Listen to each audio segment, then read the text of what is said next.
Welcome to Business Success Tips, where you learn to make more money in less time and hopefully have a lot more fun. I'm your host, Paul Sanneman. I'm founder of Contractor Staffing Source. We help contractors build great teams. My guest today is Weston Zimmerman from SynkedUP.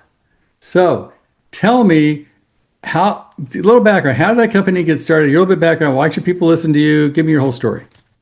Okay, so SynkedUP is basically an estimating and job tracking app for contractors, owner-operator contractors, and we built SynkedUP because we were trying to fix our own problem. I grew up in central Pennsylvania. I started working for a company called 𝗀𝗄𝗎 Landscaping in 2007 when I was 16 years old, just biking to work. And over the years, I worked up into becoming a project manager, a crew lead, director of marketing, getting into some of the business operations. And so I was kind of the guy that took us from pen and paper onto our first software product, and then second, third, and so on. And to make a really long story short, what ended up happening is we were on 4, 5, 6 different products, trying to just manage our daily operations from the time we got a new lead, needed to book a consultation, estimate that job correctly, schedule that job, track that job, invoice that job, all under one roof. That was the vision that we were trying to pull off, and we weren't managing to pull it off, right, with the products on the market. And so my dad was connected to the tech industry, and I came home from work one day in the middle of this, and he was clicking around on some graphs on his laptop, and I was like, "What are you doing?" And he's like, "Oh, I'm just testing a software project." And I'm like, "You mean you're just building it?" And that's where the light bulb happened, and the rest is history. So now I wasn't an owner of 𝗀𝗄𝗎 Landscaping. I was just an employee. So I didn't have the money to put into this. So I had to go pitch this to the owners, and ultimately was successful. But initially the whole project started as we were just solving our own problem. And I was pretty connected to the aquascape industry. So contractors all over North America for doing water features and koi ponds. And I was like, these guys are doing the same thing. Like, this is an industry problem, not just a problem that's unique to us. And so had this vision of taking this product out to the market, and fast forward 8, 9 years later, that's where we are now. Like, today SynkedUP serves contractors all over North America, and we ultimately just help them make sure that they're pricing their jobs profitably, meaning their overhead recovery and equipment depreciation and unbillable labor and all of those things are factored in. And then just track the job to make sure that if I bid the job takes me 5 daes, it's actually taking me 5 days. And if it doesn't, I know it. And I know what to do to fix it the next time. Right. So syncing up yeah. Because there's a lot of like their biller and job trade. There's a lot of software. Yeah. Right? Yeah. Who does yours fit best? If you had to pick your idea, is it a landscape company? Is it any kind of service company? Who can use your product? Do you think? What's your like? So the absolute dead center sweet spot is 500K to 5 million, owner operator, landscape, outdoor living, pool contractor, excavation contractor, sometimes septic, like that kind of in the dirt outdoor green industry. We do have, electricians and post frame construction companies and all of that using SynkedUP, but we haven't really made a concerted effort to market to them. But ultimately, at the end of the day, it's labor, equipment, materials, overhead. That's all the stuff. Right? Yeah, so, exactly. So what makes yours different than other ones out there? I mean, obviously you try to link a bunch of stuff together with APIs and Zapier or something. Probably didn't happen in QuickBooks. How did you get it all to work, and what is yours different? Well, the biggest difference is in the overhead recovery and the budgeting and the break-even calculations. So the thing that we pitch is like, contractors, before you hit send or before you present a proposal, you've got to know your break-even on that job, because if you don't, you're going to be tempted to undermine yourself. So the way we do that is we essentially go through this exercise where, to say it in plain English, you just tell this budgeting tool every dollar your business spends, and it calculates your overhead recovery, your hourly labor rate, your break even, and all of that for you, so that when I'm estimating, I'm not the one crunching the numbers. All I'm doing is dragging in a template, plugging in my measurements, and it's calculating my costs, my overhead recovery, my profit, and telling me what the price should be. Well, and this is an AI-driven product, obviously, right? It's not AI driven. No, it's actually still a formula, Really? Now Because I would assume in different places, I mean, it depends whether you're digging in snow or in dirt or in rock. It depends on where you are, depends on the weather, depends on the lake. I mean, there's a lot of variables in there. Yeah. So And how does it calculate all those variables? so all of those different variables ultimately come down to where do you spend your time? Like, so in an estimate, if I think it's going to be good digging for building a patio, and then it's difficult and I have to get a jackhammer in and knock out some rock, what is the actual variable? It means I spent more time. Maybe I had to go rent a piece of equipment or whatever. Right. So time, essentially, what happens in the practical sense is I did not have enough of hours in that job. That's the only variable. Like whether I build patios in Florida or New York, the only variable is I have to have more stone up in the Northeast than I do down in Florida. So the variables for your market, your area, really just come down to labor, equipment, materials anyway. Right. So now, how does it predict what it's going to be? Does it depends whether there's rocks out there or not? How does it predict your job cost? So what it essentially does, I call it like two things: rates and resources. So rates is what I was talking about earlier, like the budgeting, the overhead recovery. That tells me what my hourly rate has to be. That's the rate stuff. So it when I tell it I need 100 hours, it's just 100 hours times my hourly rate. Now, if my insurance goes up tomorrow and I go in and update my budget, hey, my insurance is now 20 grand, not 15 grand. Well, that next estimate that I'm working on is going to be impacted by that change in real time. So the montage is like never send a proposal out that's priced incorrectly because your numbers are always up to date. And then secondly, how does it know whether there's rocks there or not? You don't know until you go dig in the dirt. It doesn't. It doesn't. That ultimately is still for you to come down to. So I said drag, drop, plug in your measurements. It doesn't. It's not magic. It doesn't know anything about your. Yeah, exactly. So what essentially when you're crafting that template, often what it looks like is an owner operator is turning what they know from intuition and years of experience into a template that's a repeatable process. So for instance, if you're like, well, I don't know what my production rates are. I don't know how long it takes me to do this. I don't know how to, I know from experience, I can tell you that from that job. So then my advice to those contractors is just like, okay, fine. Let's take a job that you estimate day in, day out, and we'll turn that into estimating templates and production rates. And here's how. Let's say we're building a 500 square foot patio for Mrs. Jones. How long would that take you? Oh, 3 days. Okay, you just knew that from intuition. Okay, fine. But let's convert that to hours and square footage. So 3 days, how many people on site? 3 people. Okay, how many hours a day? 10 hours. I'm just using easy math. So 30 hours a day times 3 days, 90 hours. And it's a 500 square foot patio. There's your production rate. Now, I'll sell it at that, at those hours. But then I also have to track because, like you said, I could hit rocks. It could go easy. It could be difficult access. Materials may not show up on time. All these variables that are, quote, out of your control at the time of creating the estimate is just real life. It's not like you're not going to go into some magical wonderland. But what it will do is it will show you the truth. So if I do miss the mark, that's the third time. I'm going to go back and I'm going to tweak my template, my production rate. Does that help you calculate change orders? If you go, oh my God, we didn't figure out the rocks. And you say, look, it's going to take another 20 hours because we hit a bunch of asphalt or whatever. Another common thing people will do, like we support multiple what we call pricing types, like quoted fixed price, per visit price for anything reoccurring like lawn maintenance, and then time and material. So what a lot of times what people will do is they'll say, hey, here's a change order. It's unpredictable. It's just a time and material change order, sign off on it, and off you go. So you can automatically then in the app, you're tracking your time and material automatically every day. And so invoicing for that T&M change order is just a click of a button.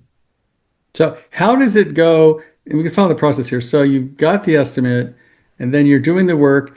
How does it track the time? Does it use like phone time sheets or how does it track the time it actually takes?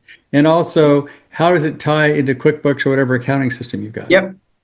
So there's a mobile app that's built for the crew or if you're an owner operator for you out in the field. And essentially it serves up to you on the beginning of each day. Here's what's in your schedule. You can search any job you want off that list. And you just tap to start a timer, work all day. At the end of the day, you tap to stop, and it'll ask you, well, what did you work on? Let's say there was a patio and a fire pit and landscape and lighting, and you can maybe tap, one or all of them or whatever. Let's say I select 3 of them, and then it shows me sliders to allocate my time across those 3 work areas, so I know where the time went, So and then it actually ties the time into the cost of accounts, right? Like obviously maybe digging is $30 an hour and concrete is $80 an hour and whatever, right? So Yeah, it'll tie it actually ties. I've got a chart of accounts that it ties all that together in, right? Mhm. So it'll actually say, okay, you spent 4 hours laying concrete, you spent 3 hours digging a ditch, and it will change the value of that depending on what the process was. It won't automatically change the value, but it'll show you the values. And then there's a human in the loop essentially to update, because we don't, let's say somebody screwed up and put a 32-hour timesheet in by mistake. We're not going to automatically change it on your behalf, but we're going to show you what it is and show you red, green, yellow, like what this is what you should do with it. And so you know in real time before the job's even done how you're tracking. And sometimes that means you have a change order. Sometimes it just means you suck it up and learn them for the next one. Because you got to, stand by your word with your What's the customer. time delay between I'm working on the job, they're filling out little time cards, on their phone. What is the time delay between that and I'm looking at the pricing on the job, whether I know I'm ahead like a week, a day, a month? How soon do I get the information I need to work with? Well, the time it's live. It's in real time. So the moment that timesheet stops, it's in the reports.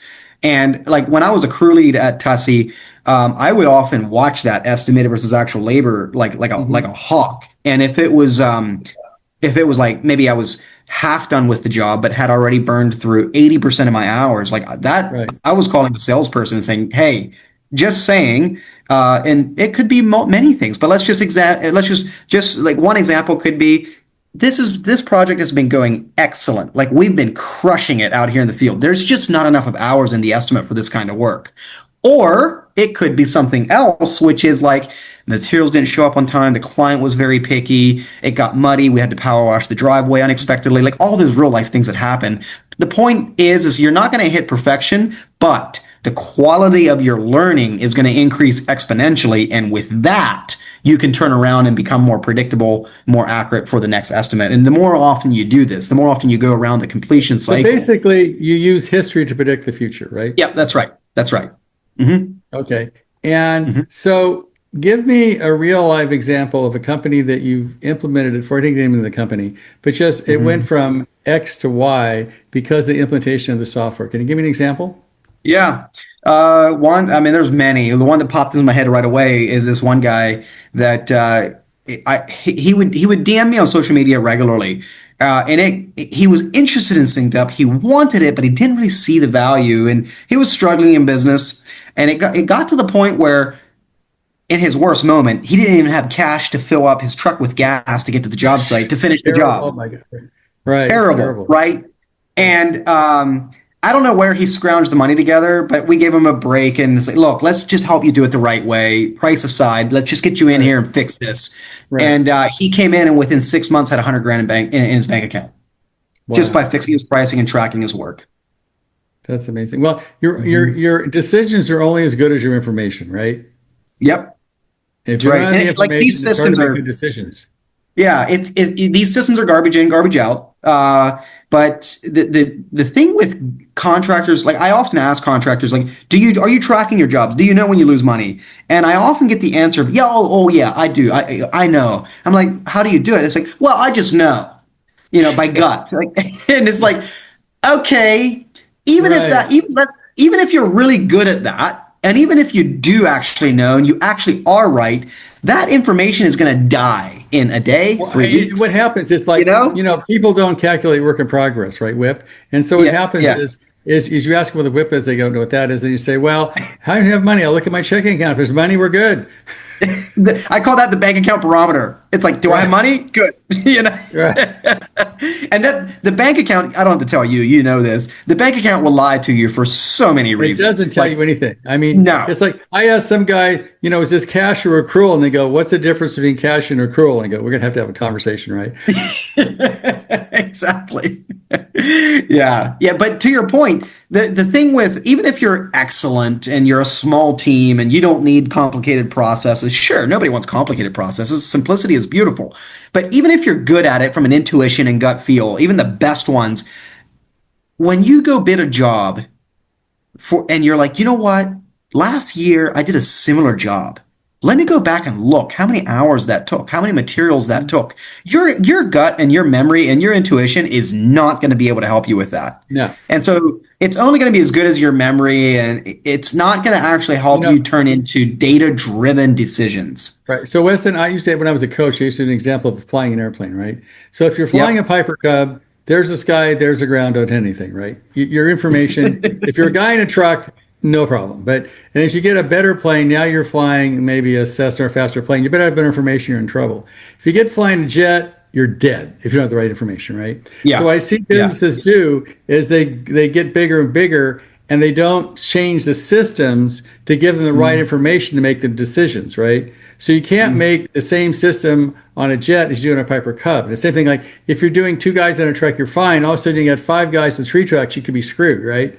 Because you can't calculate it in your head. Yep, that's exactly right. And what I see a lot of business owners in this industry is like they're craftsmen. They love their craft. Right. They're proud of their work, but they're not very like you said. They don't know what WIP is, or they're not thinking in terms of ROI, return on investment. Right. And so what ends up happening is they'll just like use the Piper Cub analogy. Like they're just like sky, ground, don't hit anything, I'm good. But even for a small business, even if it's just 1 to 2 or 3 people in the team, having black and white data in front of you to affirm or show you the truth is so helpful, because we are human beings. We have emotions. We have up days and down days, the entrepreneurial roller coaster. And you know how it is, like you need the money, payroll's due, you owe your supplier, so you take a deposit on a job that's priced too low and you just delay the inevitable, you know? Right. So having the truth in front of you removes that temptation. So now, one of the things I see with a lot of software is implementation.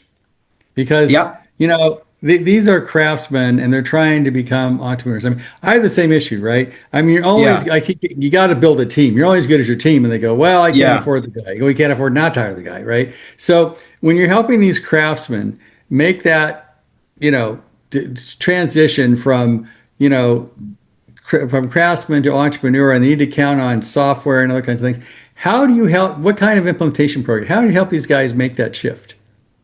So we have a very white glove like onboarding process. So like say somebody signs up.